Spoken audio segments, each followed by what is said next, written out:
आज केंद्र सरकारचं जे बजेट जाहीर झालेलं आहे अर्थसंकल्प, हा अर्थसंकल्प म्हणजे विकसित भारताचा मंत्र जो देशाचे प्रधानमंत्री आणि विश्वगुरू आदरणीय नरेंद्र मोदीजी हे गेली 10 वर्षापासून देत आहेत, त्याच्यासाठी कटिबद्ध असलेला हा अर्थसंकल्प आहे असं मला वाटतं.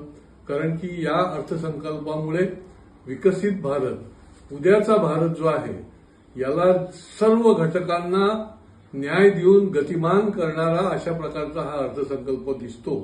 कारण याच्यामध्ये तरुणांना, महिलांना, शेतकऱ्यांना, उद्योजकांना, सर्व घटक जे आहेत या घटकांना पुढे नेण्यासाठी जे जे करायला लागेल ते करण्यासाठी विविध योजना आहेत.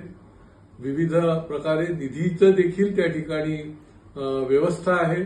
आणि सर्वात महत्वाचं म्हणजे वाहतुकीच्या दृष्टीने हे जे जलमार्ग आहेत, महामार्ग आहेत किंवा रेल्वे मार्ग आहेत, याला देखील फार मोठी तरतूद करून स्वदेशीची जी संकल्पना यापुढे आणलेली आहे, ही स्वदेशीची संकल्पनेला अधिक बळ देणारं अशा प्रकारचा अर्थसंकल्प या ठिकाणी मांडलाय. मला निश्चितपणे खात्री आहे की जगामध्ये जरी आर्थिकदृष्ट्या अनेक संकट असतील तरी भारताच्या या अर्थसंकल्पामुळे प्रगती होणार आहे आणि विकसित भारत जो आहे त्याला निश्चितपणे गती मिळणार आहे. आणि आपलं जे स्वप्न आहे, हे विकसित भारताचं स्वप्न साकार होण्याकरता या अर्थसंकल्पाचं खूप मोठं सहकार्य मिळणार आहे.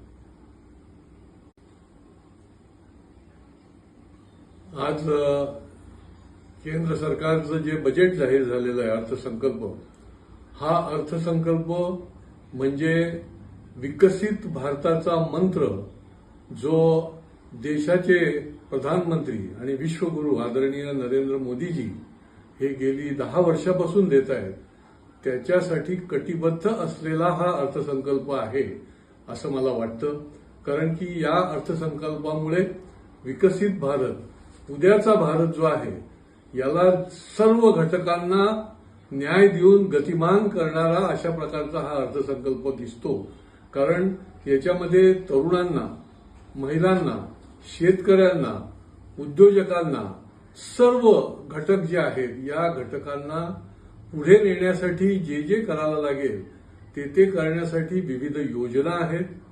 विविध प्रकारे निधीचं देखील त्या ठिकाणी व्यवस्था आहे. आणि सर्वात महत्वाचं म्हणजे